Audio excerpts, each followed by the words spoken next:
I'm simple. I see Katya and my dopamine runs a bit higher than it usually would.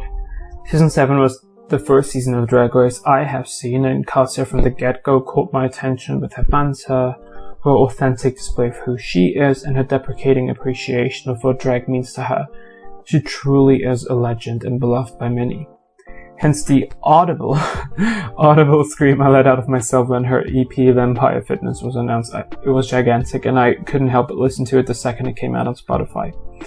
Since then I actually listened to the EP quite a bit, having emancipated my interest in the EP from merely wanting to listen to something like from my favorite drag queen to actually enjoying this piece of music. Hence I thought it was only fitting to give the EP a review and look into the history of the songs with the resources available to me. Ding dong, bitches. Katya described her EP as the soundtrack of a late-night goth gym where bisexual vampires lift freestanding weights before disappearing into their coffins before dawn. This makes sense on multiple levels. On the one hand, obviously, looking at who Katya used to be in her high school years, namely a blood-sucking vampire hiding her sissy nature, and also generally always having been really into fitness. She's a former gymnast and currently also uploads a lot of workouts on Instagram, so she definitely kind of fits both ends of that spectrum. But it also makes sense melodically, thematically, when looking at the songs, looking at where the songs are coming from. Definitely makes sense to think of this sort of as a very upbeat soundtrack of a very dark and sinister gym, which I feel like is very on brand with Katya. So now I will be going through the 5 tracks, giving you the background of the tracks as well as my opinion. Starting with Come in Brazil featuring Alaska. Come in Brazil has actually been produced and recorded many moons ago. The song was part of an original concept for Katya's first musical endeavor, which was also be a response album actually, sort of to very iconic drag anthems like Come to Brazil from Alaska, and also Same Parts by Tatiana was supposedly going to be getting a response by Katya. That didn't happen. That concept was sort of laid to the side. Katya lost interest in that, but like years later, her interest in this particular song was reignited, and it ended up being the first single of the EP and actually led the Vampire Fitness era. This song will have a music video coming out, and it is described as an homage to the Brazilian fans, who are definitely considered the most engaged fan base. Sort of as a thank you to them, Katya produced this song in honor of them. For me personally, I really enjoyed this track as a sort of entry to this very experimental album, considering how this song is very traditional in its song quality. It has a very nice verse for Alaska's rap. The chorus is really hooking. The subtext of Alaska's rap, the sort of grande dame, spoiled celebrity, that I found really appealing. The lyrics are really fun and sort of shocking, and I enjoyed it, but I was glad that it ended up being like the only more traditional song. Ding Dong maybe may qualify for also quite traditional sort of beat maybe, but that obviously isn't exactly a good description for Ding Dong, but we will get to that when we get there. For now, Come in Brazil is a great entry to this album and definitely a good choice. And I love the cover of this, Jesus. The next track is Glass, which translates to eye, and in a live stream, Katya described it as monsters having sex, which I find very fitting. It is very experimental. It is described as a poem, as a love letter to Alla Pugacheva, pop star from Russia, and Anna Akhmatova, which is a poet from Russia. I'm not familiar with the two. It is definitely the most Russian song on the album. It's definitely the song that kind of deals with Katya's relationship to her Russian ancestors the most. It actually has a Russian proverb in it, reading, "God does not give horns to a cow that likes to gore," which I find very, very important, something to think about. Katya has described Glass as a very experimental song, as I said, and actually in quote, she said, "At one point, we recorded me having an orgasm and then shrieking as I was being violently murdered. And we were like, what if an alien chipmunk were to go through that thing?" It's just fun, but it's a really groovy beat, and I do think it's really fun. I do still think it's a really hot hitter. It's definitely sort of reminiscent of like tracks from artists like Arca or maybe Sophie, which is something, I mean, that's a pretty hefty statement considering how sort of iconic these two artists are. But I feel like this track definitely holds up. As far as the title goes, Katya herself said, "It just looks like a bunch of sticks on the ground. That was the funny thing about it. I love language, but it's so arbitrary." And that sort of is what it seems like. The song really is like the epitome of the music's message in this EP, which is like more so like the lack thereof. The song is a music lover's fantasy to birth the child of their vast musical interests in their childhood to now. That I love it, as well as its a kinship to like artists like Arca, as I already said. The next song is Na Na Na Na Ding Dong. Ding Dong featuring Trixie Mattel. It's a bar mitzvah barn burner, as Katya described it herself. I don't know how well it would do at a bar mitzvah, but it's definitely a barn burner. It's a parody to the Russian hit Boom Boom, and also a glow-up reference with the Ding Dong, which is a common phrase by the main judge when a contestant in that makeup competition show is doing really well. Ding Dong. It got sort of a meme with the Netflix show I Like to Watch, where Katya and Trixie reacted to Glow Up 2 times. And actually, Trixie was supposed to do a folky rap in this song, sort of as her feature. That didn't really end up working, though I would have loved to hear that. I was really interested in that. Unfortunately, that really didn't work out, so Trixie just went into the recording booth and just read out these lines from The Silence of the Lamb. And it ended up working. I feel like it is fitting, though I personally would have liked to see more musical commitment from Trixie, considering how much of a departure this song would have been for her. With respect to her more folky, more mod-esque sort of music from Barbara and Two Birds, One Stone.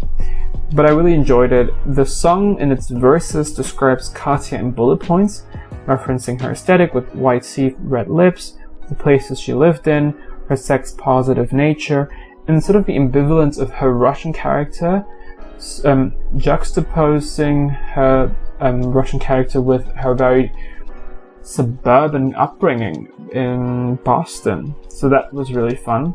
It was a really good look into who Katya is as an artist in a really conceptual manner, while also just being really fun, which is part of her brand. So I really thought this song was a success. More Euro dance inspired, but it was a really good song. The next track is Ravioli. Katya herself said in a live stream that this song is purely made from her love for food, though she is not really known to be a food lover, but that it was really just about food for her. The lyrics describe her recipe and how she's making a guest one of her infamous raviolis, while simultaneously describing the literal feces it is made of and how it runs in her generation. The song could just seem like a mind sort of bending mind fuckery, that it's not supposed to be sort of deep in any sort of meta level. I had an interpretation the first time I listened to it but it might be a stretch, but I really thought sort of how we have this cook in this song who is serving this shitty ravioli to a guest of hers. And I oftentimes heard Katya talk about how she sometimes wonders why she has the career that she has, why she's getting so many accolades, that she suffers from, like, I guess, imposter syndrome, if you will. And that maybe this song is sort of dealing with that. That might be a stretch, maybe it's really just about food. But that was sort of what I got from it. And this song is actually in Italian, which is also something to be really noted in this EP, that really the majority of the song is in a foreign language of some sort, Russian, Italian, and actually she wanted to include Latin and Sanskrit in the EP as well. Didn't end up doing it. Would have liked to see it. Would like to see that, but it didn't happen. So maybe a next song. But yeah, Ravioli is a really hard-hitting rock song. Really kind of shows Katya's musical origins, listening to the songs her brother used to really like. So it really does do a really good job in its production. It's really nicely produced. Definitely ding. Oh, what? Okay, the last song on the EP is Be Your Own Dentist, It's a guided meditation with a twist. Katya herself has been a big fan of like apps like Calm, where oftentimes celebrities will do these guided meditations. Katya herself has tried the one that Harry Styles, for instance, recorded. Said that she didn't end up sleeping because of it, but she just got horny and started crying, which understandable. This song will have a 3D music video, like a virtual reality thing, where she will actually utilize the fan teeth that she gathered over the years with a lot of blood, and she will have them all in her mouth, spit them out, apparently fitting with sort of what the song is about. So any fan that has donated teeth to Katya, congratulations, they're getting treated in a major way.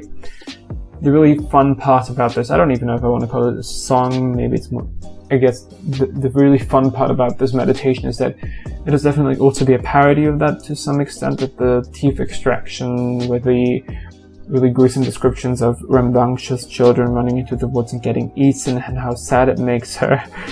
But it does have meditative properties to it, like it is relaxing. The way Katya narrates this whole thing is really, really well done. I found myself in the beginning really falling for it. Like, I use guided meditation sometimes, and at the beginning I wouldn't have been able to tell that this was not done in a serious matter. So I kind of do hope that Katya may consider doing actual guided meditations in the future.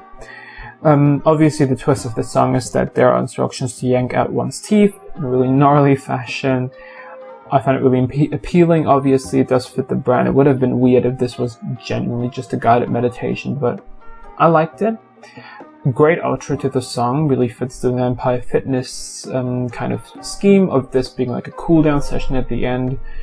Highly enjoyed it, and really just shows how sort of not compromising Katya was with this EP. Here's a quote by RJ from Meta for Vance Magazine. Words fail to fully describe the 5-song collection, which boasts an unrestrained creative insanity that feels undeniably Katya, with its mind-obliterating irreverence, progressive electronic production, and tinges of a signature Russian flair. Couldn't have said it better myself. I mean, this is a really great piece of work that kind of is definitely more than just another Drag Race queen's try to get more money. She definitely committed to a musical and artistic endeavor here, and really did so in a serious way, and I feel like it definitely paid off. Highly enjoyed it. For me, it's really up there with like the beginnings of like works from Arca. That is a pretty big statement. If you guys don't know Arca, I would highly recommend you guys catch up on some of your experimental pop knowledge. But this is a really solid piece of music, and obviously to some extent I will remain biased, but I don't think I'm really speaking insanity here when I say that, even sort of taking not into consideration the fact that this is from Katya. I still feel like the songs stand their own ground. The length of the album was kind of attributed to the fact that Katya disdained sort of filler songs in album, and generally sort of why this EP took so long to come out ultimately was from her general disdain of like drag queens producing music. This is a tweet from 2012 before her Drag Race fame.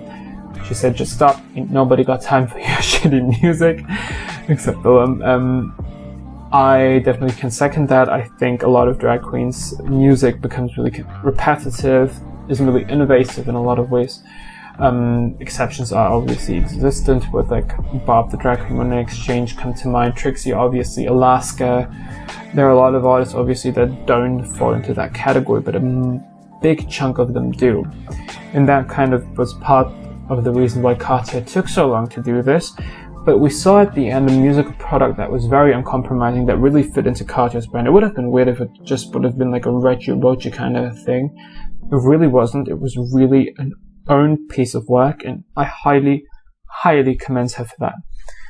In interviews with press outlets, she did hint at the possibility of future music because she really enjoyed herself here.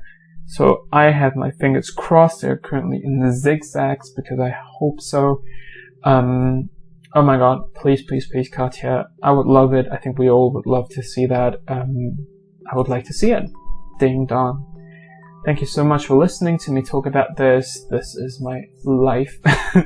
Let me just go work out to this track, and I'll talk to you guys soon. Bye bye.